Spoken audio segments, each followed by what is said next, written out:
அனைவருக்கும் வணக்கம். இதுக்கு முன்னாடி நவரத்தினங்களை பற்றி கொஞ்சம் அடிப்படையான சில கருத்துக்களை பார்த்தோம். இப்போ நவரத்தினங்களை பற்றி நம்ம பார்க்க போகிறதில்ல.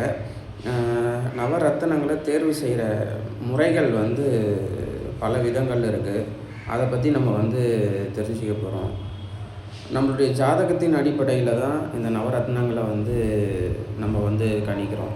ஒரு ஜாதகத்தை நம்ம எடுத்துக்கிட்டோம் அப்படின்னா அதில் லக்னத்தை மையமாக வச்சு, ஏன்னா லக்னம் தான் அந்த நபரினுடைய காரகத்துவமாக எடுத்துக்குது. அவர் லக்னம்ன்றது என்னென்னா அந்த நபரே ஒரு கிரகமாக அமைச்சு ஜாதக பலன் சொல்லக்கூடிய ஒரு வடிவமைப்பு. இப்போ இதில் 2-3 விதமாக இப்போ கணிக்கக்கூடிய சூழ்நிலை உருவாகியிருக்குது. என்ன அப்படின்னா, ஒன்று பாரம்பரிய ஜோதிடத்தில் நம்ம லக்ன ரீதியாக நம்ம எடுத்துக்கிட்டோம் அப்படின்னா 1, 5, 9 அப்படின்றக்கூடிய பாவங்களை ஆராய்ச்சி செய்து எந்த பாவம் வலிமையாக இருக்கோ அந்த பாவத்துக்கு ஏற்ற மாதிரி தேர்வு செய்து கொடுக்கக்கூடிய ஒரு முறை ஒன்று இருக்குது. இரண்டாவது என்ன தசை நடக்குதோ, தசையுடைய காரகர் யாரோ, இப்போ ஒரு சிம்ம லக்னம் இருக்குது. சிம்ம லக்னம் எடுத்துக்கிட்டிங்க அப்படின்னா ஒரு அஸ்த நட்சத்திரத்தில் பிறந்தவங்க அப்படின்னு பார்த்தீங்க அப்படின்னா சந்திர தசை முதல்ல ஆரம்பிக்கும். இப்படி ஆரம்பிக்கும் போது என்ன அப்படின்னா, ஒரு எந்த வயதுலேருந்து அவங்க இந்த நவரத்தனங்களை அணியலான்னு ஒரு காலம் இருக்குது. ஒரு 10 வயது மேலே, 10லேருந்து ஒரு 12 வயது குறைஞ்சபட்சம் 12 வயது மேலே தான் இந்த ரத்தினங்களை அணியக்கூடிய ஒரு செயலை செய்யணும். அதுவும் என்னென்னா ஒரிஜினல் தான் அணியணும். விலை கம்மியாக இருக்குதுன்றதெல்லாம் அதெல்லாம் வாங்கி போடக்கூடாது. ஒரிஜினல்லாம் நீங்கள் போயிட்டு கேட்டிங்க அப்படின்னா லேப் டெஸ்டிங்கு இந்த இதுவெல்லாம் இருக்குது, நிறைய நீங்கள் பார்த்துக்கலாம். பொறுமையாக இருந்து பார்த்து வாங்கிக்கலாம். இதில் என்னென்னா முதல் தசை, அதாவது அஸ்த நட்சத்திரத்துக்கு முதல் தசை சந்திர தசை அப்படின்னு சொல்லியாச்சு. அடுத்தது செவ்வாய் வரும், சரிங்களா? செவ்வாய்க்கு அடுத்தது ராகுதசை வரும். இப்போ இந்த செவ்வாய் ராகுதசை அப்படி எடுத்துக்கிட்டிங்கன்னா, ராகுதசைலாம் ரொம்ப லாங் டேர்ம் போகக்கூடிய ஒரு தசையாக இருக்கும்போது ராகுவனுடைய ரத்தினங்களை அணிவாங்க.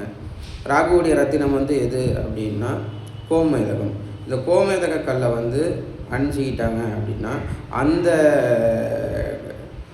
ராகுனால் ஏற்படக்கூடிய சில தோஷங்கள் என்ன அப்படின்னா கட்டுப்படும் அப்படின்றது இந்த ரத்தினத்தினுடைய ஒரு பவராக இருக்குது.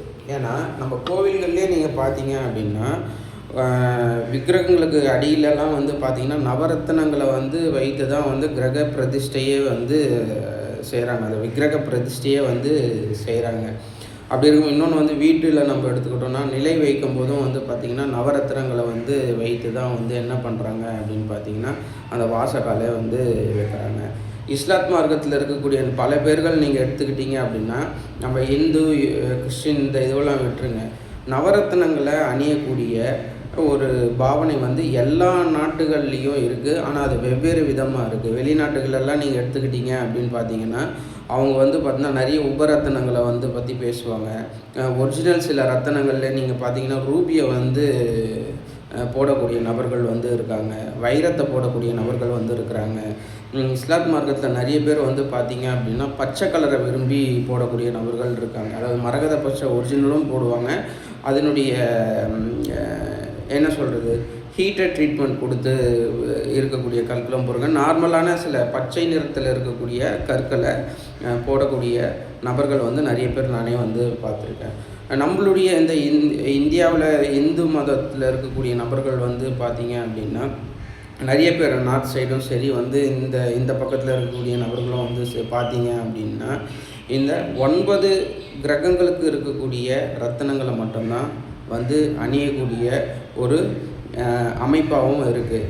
இதில் உபரத்தினங்களுக்கு பலம் இருக்கா இல்லையா அப்படின்ற கருத்தை தாண்டி போய் நவரத்தினங்கள் அணிகிறதுனால மட்டும்தான் அதோடைய கிரக பலனை நம்மளால் என்ன செய்ய முடியும், அந்த கிரகங்களுடைய அந்த தீங்கிலிருந்து நம்மளை தற்காத்துக்க முடியுமே தவிர்த்து உபரத்தினங்களால் எந்த ஒரு பயனும் இல்லை. அடுத்தது இப்போ இருக்கக்கூடிய காலகட்டங்கள் ரத்தினங்கள் ஒரு பக்கம் இருந்தாலும் கருங்காலி மாலை, தேவதாரு மாலை, இப்போ நிறைய மாலைலாம் போடுறாங்க. அதனால் ஏதாச்சும் பலன் இருக்குமா அப்படின்னு பார்த்தீங்கன்னா, கண்டிப்பாக வந்து கிடையாது. அந்த மாலைகள்லாம் வந்து போட்டு நமக்கு வந்து தேவையில்லாத சில சூனியங்களை நமக்கு நாமளே உருவாக்கிக்க வேணான்றது வந்து என்னுடைய தனிப்பட்ட கருத்து. ஏன்னா அந்த மெட்டல், அதாவது அந்த பொருள் எதுக்கு பயன்படணும்னு சில இதுவுகள் இருக்கோ அதுக்கு தான் நம்ம அதை பயன்படுத்தணுமே தவிர்த்து, அதை தாண்டி அந்த இதுவெலாம் இருக்குது, கருங்காலி போட்டால் இது நல்லாயிருக்கும் அது நல்லாயிருக்குன்றதுலாம் வந்து இது. அதனால் பிரச்சனைகள் வர்றதுக்கும் நிறைய வாய்ப்பு இருக்குது.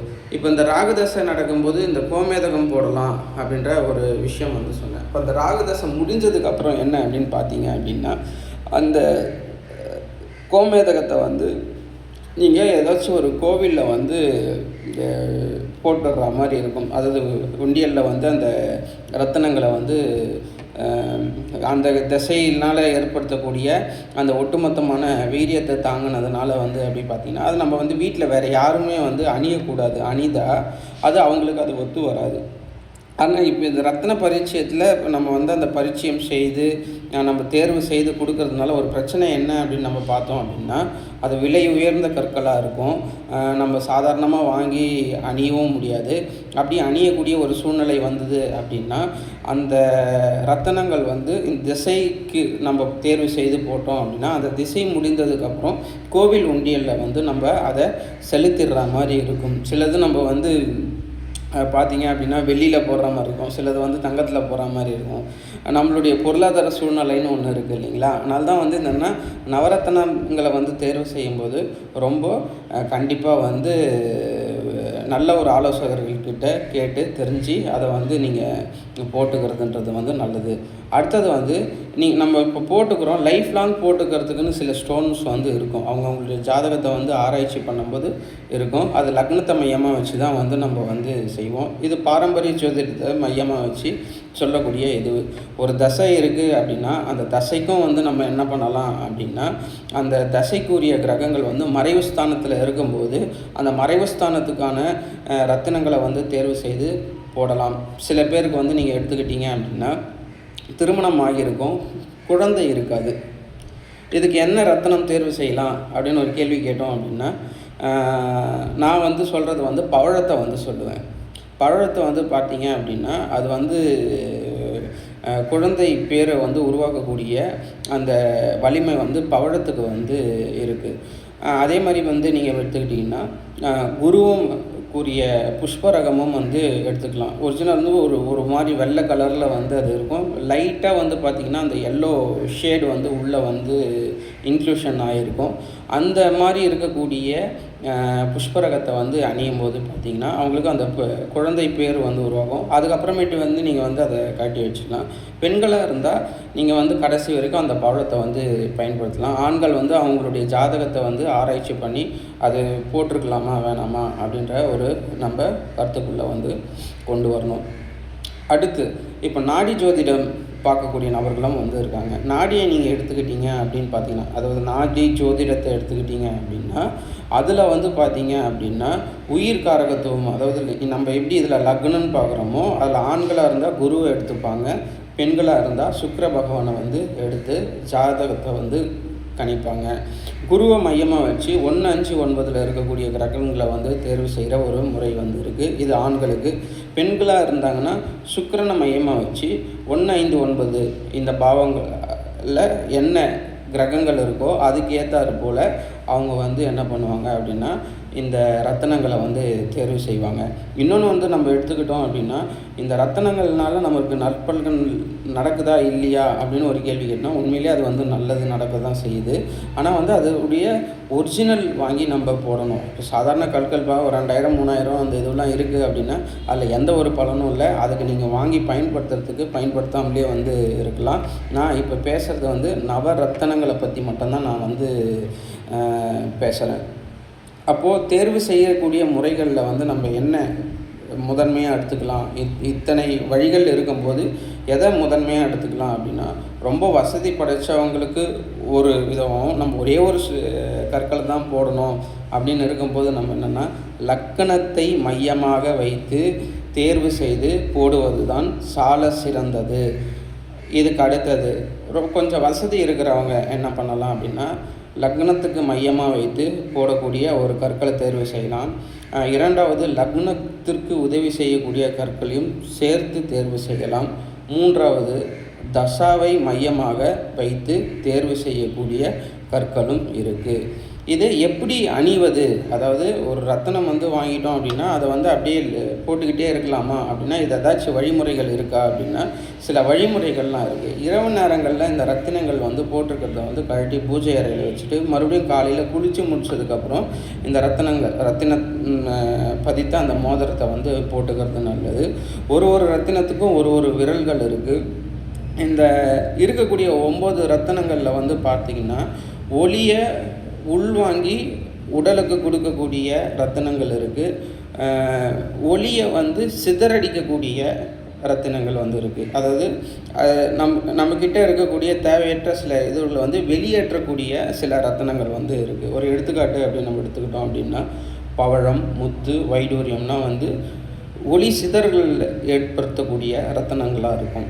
ஒளியை உள்வாங்கி கொடுக்கக்கூடிய ரத்தினங்கள் நீங்கள் எடுத்துக்கிட்டிங்கன்னா அந்த டிரான்ஸ்பரண்ட் இருக்கக்கூடிய ரத்தினங்கள் மாணிக்கம், மரகதம், அடுத்தது பார்த்தீங்க அப்படின்னா புஷ்பரகம், நீலம், கோமேதகம் இருக்கக்கூடிய இந்த ரத்தினங்கள் நீங்கள் பார்த்தீங்கன்னா ஒளியை உள்வாங்கி நமக்கு கொடுக்கக்கூடிய ரத்தினங்களாக இருக்கும். இதெல்லாம் விலை உயர்ந்த இடத்துல இருக்கிறதுனால உங்கள் ஜாதகத்தை ஒன்றுக்கு பல முறை ஆராய்ச்சி செய்து அந்த ரத்தினங்களை வாங்கி எந்த உலோகத்தில் அதை செய்து போடணும் அப்படின்றத பின்வரக்கூடிய காலகட்டங்களில் பார்ப்போம். பொதுவாக நான் சொல்லக்கூடிய ஒரே ஒரு கருத்து லாஸ்ட்டு என்ன அப்படின்னா லக்னத்தை மையமாக வைத்து போடக்கூடிய கற்கள் தான் எல்லாருக்கும் சரியாக வருமே அதை தவிர்த்து மற்ற ரீதியாக நமக்கு வசதி இருக்குது, பிடிச்சிருக்குது அப்படின்னு நம்ம போட்டோம் அப்படின்னா உங்கள் லக்னத்துக்கு அது ஒத்து வராத ரத்தினங்களாக இருந்தது அப்படின்னா அது என்னென்னா நம்ம பணம் கொடுத்து நமக்கு நாமே சூன்யம் வச்சுக்கக்கூடிய கதையாக தான் இருக்கும். அதனால் எந்த ஒரு நற்பலன்களும் வராது.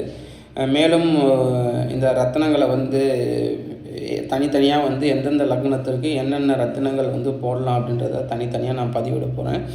தொடர்ந்து இந்த சேனலை பாருங்கள். சப்ஸ்கிரைப் பண்ணாதவங்க சப்ஸ்கிரைப் பண்ணுங்கள், லைக் பண்ணுங்கள், ஷேர் பண்ணுங்கள். அடுத்து ஒரு நல்ல தலைப்பில் பார்ப்போம். நன்றி, வணக்கம்.